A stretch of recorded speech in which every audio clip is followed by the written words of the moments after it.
Why, hello, little ones. It's a pleasure to see you again. Have you been well since the last time we were here at the safe space? I do hope so. We all care ever so much about each and every one of you.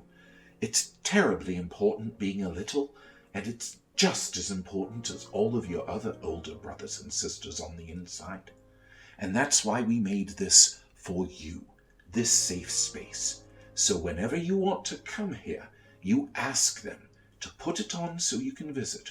Or, if you're big enough and you already know how, then you can do it yourself. But it's always good to ask permission first. All right then, who's ready for our next story?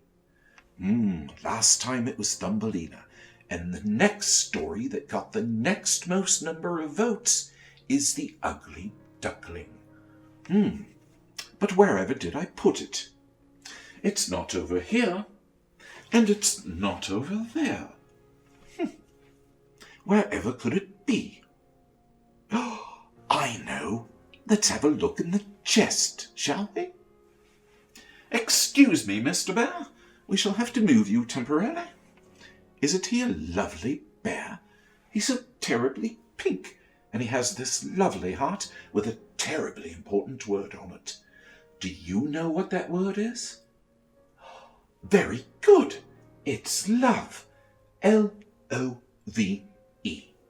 Love.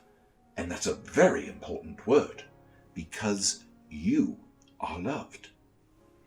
Thank you, Mr. Bear. We'll set you right there while we look in the chest.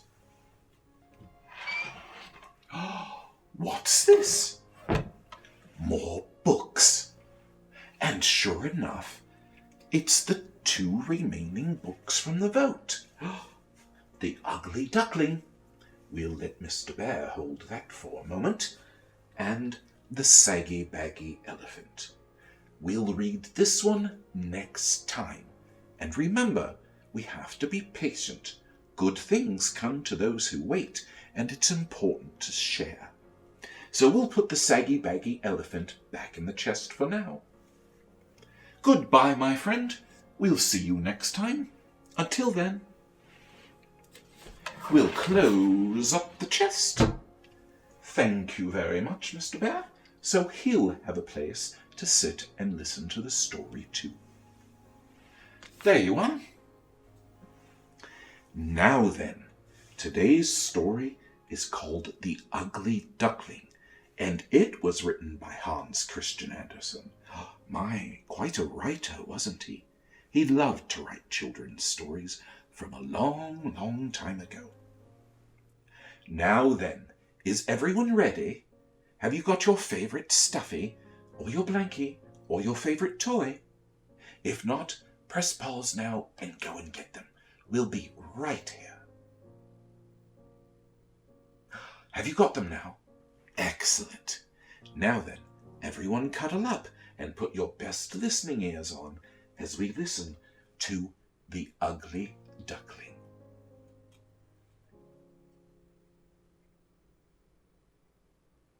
The Ugly Duckling by Hans Christian Andersen. Illustrated by Lisa McHugh. One summer day, a mother duck's eggs began to crack. 6 little ducklings broke out from their shells. Peep, peep, they cried. Are you all here? The mother asked. 1, 2, 3, 4, 5, 6, she counted. One egg, much bigger than all the others, had not yet hatched. So the mother duck sat and sat on that great big egg, and at last it began to crack. Peep, peep, cried the new duckling. Leading her brood to the pond, the mother gasped when she saw the new duckling waddling along, for he was big and ugly. He does not look like the others, she thought. I wonder if he can swim. The duckling splashed into the water, with the strange ugly duckling last of all.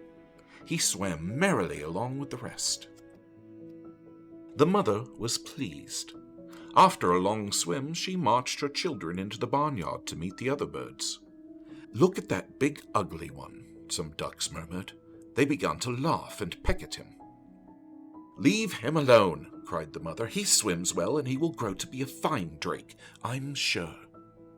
But day after day, the poor duckling's life in the barnyard grew worse. Not only did the ducks make fun of him, but the chickens and turkeys did as well. Finally, he could stand no more teasing, and he ran away. The duckling soon came to a swamp that was surrounded by woods. He fell asleep among the rushes under a friendly moon. The duckling stayed alone in the rushes for 2 whole days. Then 2 wild geese came by, wanting to pass the time. "You are so ugly that I like you," one of them said. "Come with us, and we'll introduce you to some other geese." But before they could go, a great bang, bang rang out through the woods. In a flash, the 2 wild geese were gone.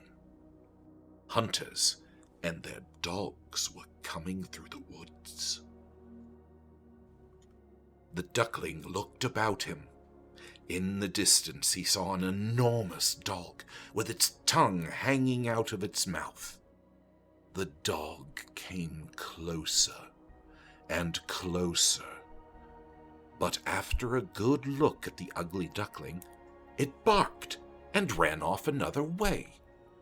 "Thank goodness," the ugly duckling cried.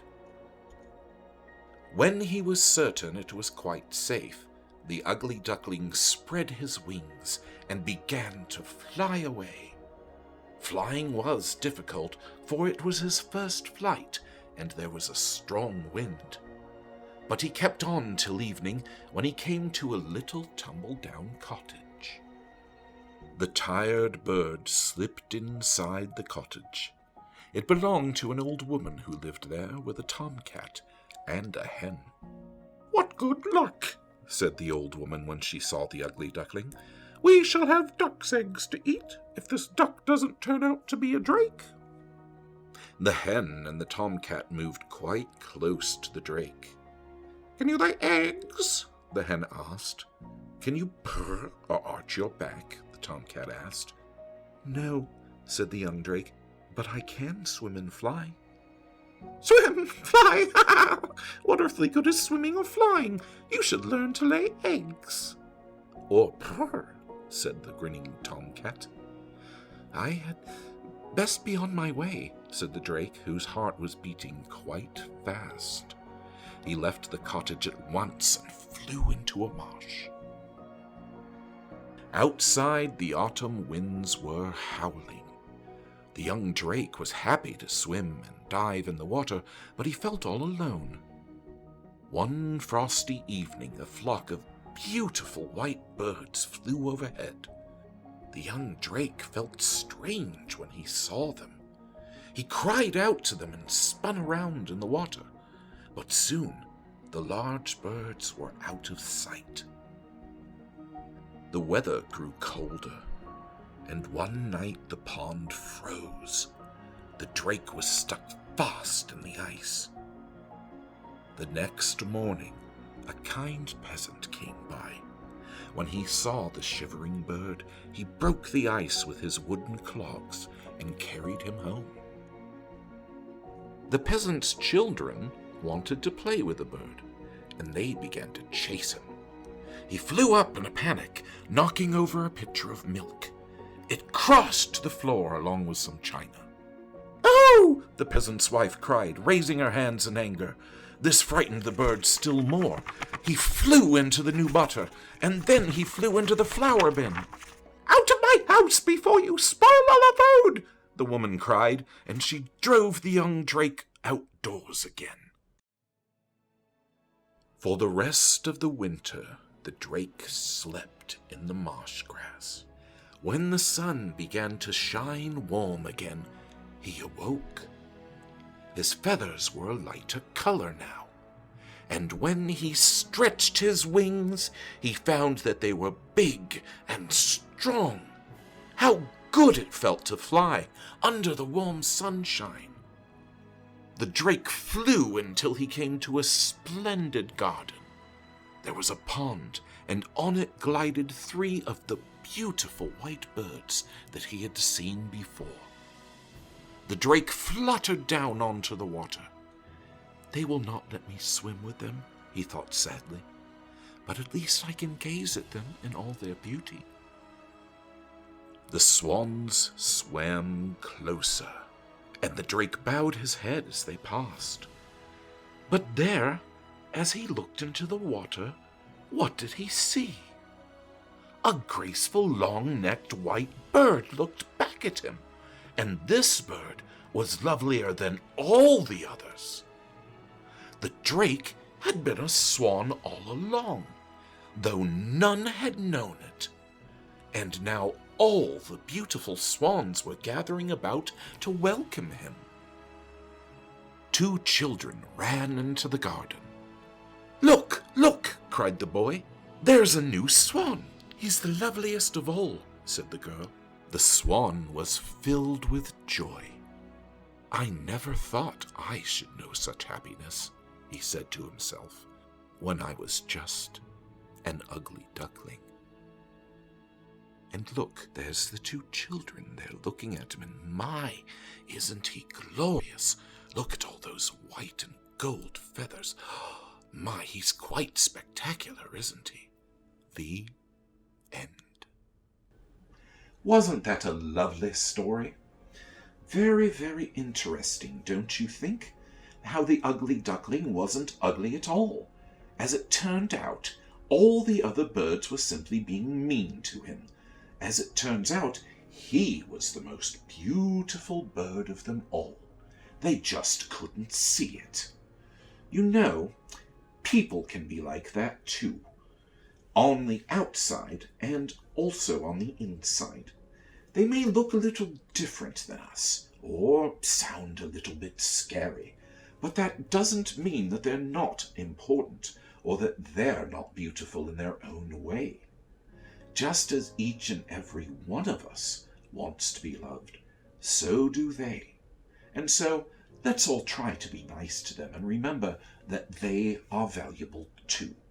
So the next time someone on the inside is being a bit grumbly and cross, just remember the ugly duckling and maybe feel a little sorry for them. I think that would be a good thing to do, don't you? Well, little ones, that's all for this time. We'd like to thank you for watching and thank your older brothers and sisters on the inside for letting you come to the safe space. Now, we have 3 very important things to remember, don't we? And I thought it would be a jolly good idea if we all said them together. So, remember that you are loved, that you are strong, and that you are not alone. I'm Percival. Thank you for watching. Goodbye.